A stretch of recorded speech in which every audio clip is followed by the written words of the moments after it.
Me llamo Rosa María Veraba. Apenas estamos aprendiendo, acaban de darnos nuestras abejas. Pues nuestras abejas le pusimos el nombre de Lolkim.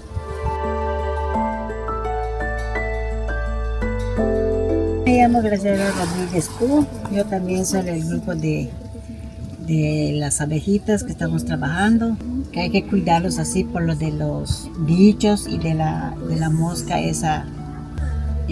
Por eso hicimos las piletas para que no se...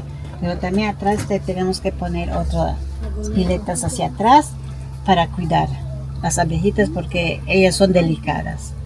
Y estamos aprendiendo todavía, pero como se dice, aquí estamos, hay que aprender porque nos gusta.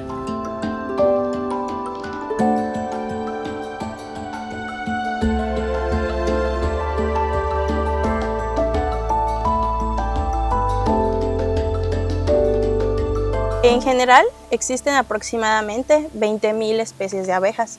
Sin embargo, no todas son abejas sin aguijón. Tenemos abejas con aguijón y abejas sin aguijón. En cuanto a las abejas sin aguijón, ¿por qué no tienen un aguijón? Realmente sí lo tienen, pero es un aguijón que está atrofiado, ya que no lo usan como defensa.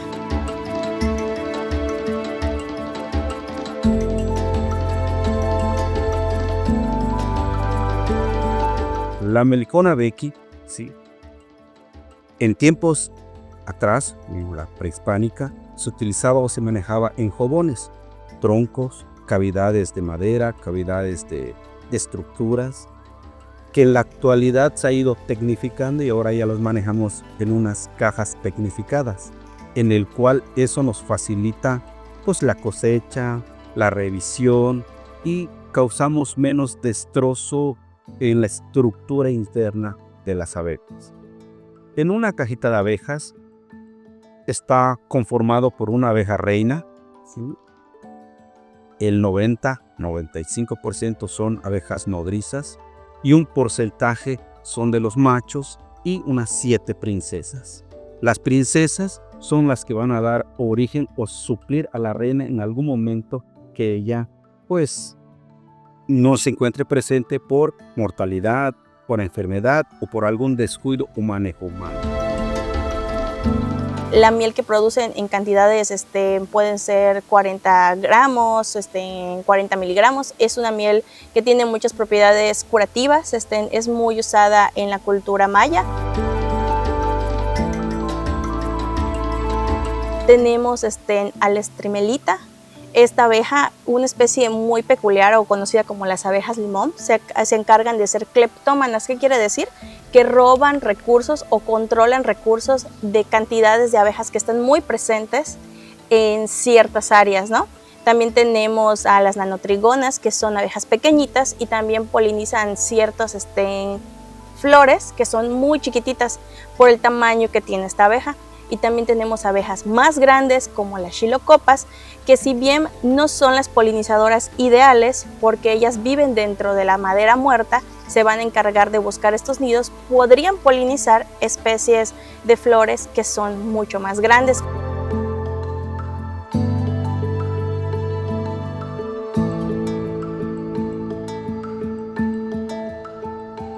Estas abejitas, como bien lo ha mencionado, son de importancia. La producción no es masiva, sin embargo, la importancia es la conservación de esas abejas, ya que ayudan en la polinización, ¿sí?, de árboles que se encuentran en nuestro bosque, en el sureste mexicano, principalmente como el ramón, el cipote, el javín, y va conservando y ayudando a la preservación de estas especies. Cada abeja cumple diferente función en cuanto a la polinización según el tamaño de la especie y el tamaño de la flor o los cultivos que vayan a ayudar.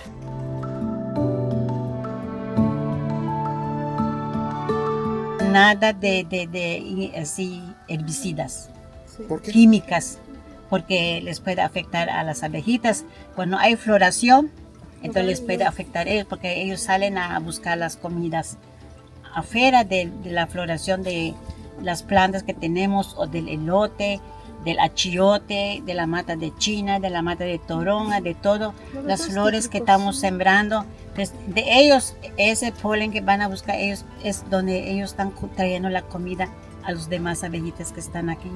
Y entonces, si nosotros no cuidamos el ambiente, pues tampoco esos van a, bueno, pueden terminar porque como se dice, estamos envenenando a las abejitas. En cambio, así no, hay que aprender a cuidar. Como a mismo a nosotros que hacemos nuestra propia hortaliza, que somos orgánicos, que estamos trabajando también. Estamos trabajando nosotros, preparando nuestro propio fertilizante orgánico, nuestro biol.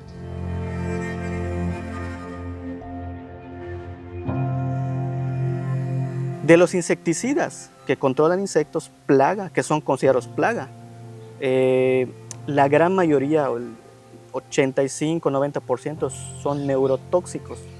Esto quiere decir que actúan en el sistema nervioso de los insectos. El sistema nervioso de los insectos es un sistema donde el más importante que actúa para controlar las funciones del insecto en general. Tienen dos tipos de efectos. Efectos letales, que es la mortalidad de las abejas, y efectos subletales, que los efectos subletales se refiere a que las abejas no mueren, pero pueden tener problemas fisiológicos, etológicos, es decir, del comportamiento, y cognitivos, es decir, del aprendizaje. Esos son los tres grandes efectos subletales que causan los insecticidas neurotóxicos en las abejas. Bueno, las abejas, como muchos saben, van a los cultivos a pecorear, es decir, hacen la polinización, que es el fenómeno donde transportan el polen a otra planta y pues se crea la fecundación de las plantas. Entonces por eso mantiene la diversidad de las plantas, y en los cultivos incrementa la producción de los frutos. Entonces cuando se aplican para controlar plagas los insecticidas neurotóxicos en los cultivos, las abejas se ven en contacto con estos cuando van a pecorear o a polinizar. De esa manera las abejas se contaminan. Las abejas pecoreadoras pueden contaminarse en campo y morir con cierta dosis, depende, ¿no? Pero puede ser que las abejas que estén en campo no mueran, colecten el polen y néctar contaminado y lo lleven hacia la colonia. Una vez que lo llevan hacia la colonia, se las pasan a ese alimento contaminado a otras abejas, y otras abejas nodrizas pueden darles ese mismo alimento a las larvas. Sucede los dos tipos de efectos letales, o sea, las larvas mueren y disminuye el porcentaje de adultos que emergen. Eso ya se ha reportado en estudios donde han hecho experimentos, sobre todo en Brasil, donde algunos productos neurotóxicos sí disminuye el número de adultos que emergen de la colonia cuando se alimenta a las larvas en ese estadio. Y la miel también se puede ver contaminada.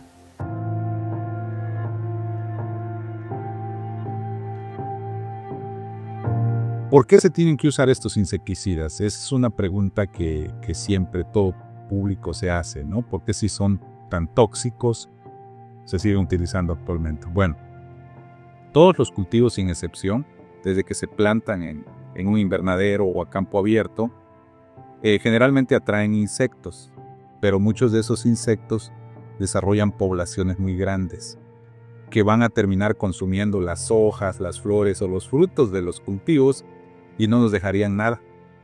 Entonces, por eso que en algún punto pues hay que controlar a esos insectos. Y la manera tradicional que se ha usado desde la época de los 60 ha sido con insecticidas químicos. Entonces, por esa razón, hasta la fecha, se siguen utilizando. Existen otras opciones, pero hoy por hoy, el uso de insecticidas químicos convencionales sigue siendo el método de control más utilizado para el manejo de plagas. Estos insecticidas, cuando se aplican en los cultivos, generalmente la luz del sol, las temperaturas, son factores que causan degradación de estos productos. Por eso muchas veces cuando se cosecha, ya las concentraciones son muy bajas, son casi nulas. pero muchos productos que son más residuales sí pueden tener ciertas cantidades en los productos cosechados, o si se aplican estos insecticidas próximos a la cosecha, también pueden llevarse una cantidad considerable de estos productos. Ocasionan daños a los insectos a los que se les aplica, pero también pueden ocasionar daños a los humanos y, por supuesto, pueden ocasionar daños a las abejas. Las compañías que producen plaguicidas, insecticidas en particular, se preocuparon por generar nuevos grupos de insecticidas que fueran menos tóxicos para los humanos, que fueran menos tóxicos para los polinizadores. Y así vinieron una serie de grupos de insecticidas, pero los que tuvieron más éxito y se consumieron mucho y hasta la fecha se siguen consumiendo en la agricultura son los insecticidas del grupo de los neonicotinoides. ¿Contra qué se usan? Principalmente contra plagas de hortalizas, plagas de jitomates, chiles, berenjenas, melones. En general, en hortalizas existen muchos problemas asociados a insectos que chupan savia, pero que además transmiten enfermedades. A pesar de que son comercializados con el eslogan de que no tienen efecto a los polinizadores, son amigables al ambiente, lo cierto es que en pruebas que hemos hecho acá en el laboratorio, acá en el instituto, hemos encontrado que tanto las espinocinas, los neonicotinoides y otros grupos recientes tienen efectos letales, son también letales para las abejas. Nosotros evaluamos 4 insecticidas neurotóxicos que se promocionan como de bajo impacto para polinizadores. Pero esos estudios que dicen que tienen bajo impacto para polinizadores se han estudiado en Apis mellifera. Entonces teníamos la pregunta de que si eso puede ocurrir en abejas Sinai-Home, que son del grupo de Meliponini o meliponinos. Entonces nosotros nos dimos a la tarea de investigar si esos insecticidas pueden tener efectos letales o subletales en 2 especies de abejas, Melipona abechi y Nanotrigona perilampoides. Y efectivamente encontramos que estos 4 insecticidas tienen efectos letales y tienen efectos subletales en la locomoción. Particularmente evaluamos el vuelo, la capacidad de vuelo y la velocidad de caminata. Y descubrimos que con ciertas concentraciones muy bajas evita que las abejas logren volar efectivamente y caminar efectivamente. Por eso hay que moverse a otras opciones, a insecticidas biológicos, a insecticidas que sean más amigables con el ambiente. En la actualidad existen muchos estudios, pero todavía están en fase experimental. Necesitamos llegar hasta la parte comercial y quién desarrolle este tipo de productos, ¿no?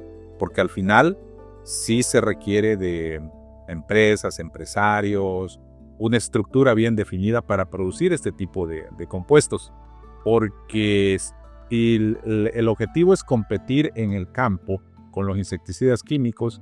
No solo se tiene que pensar en la producción masiva.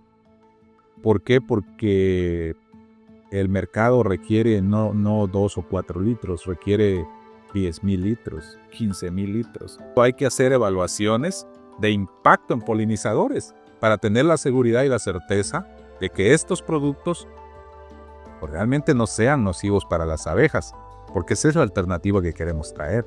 Que esa información se le haga llegar a los tomadores de decisiones, a los políticos, para que ellos regulen estos productos que dicen que son de bajo impacto, pero para unas especies sí, pero para especies nativas no. Ellos son como nosotros mismos, seres vivos. Hay que saber cuidarlo, como a nuestros propios hijos, ¿va? Hay que cuidarlos en cualquier enfermedad que haya.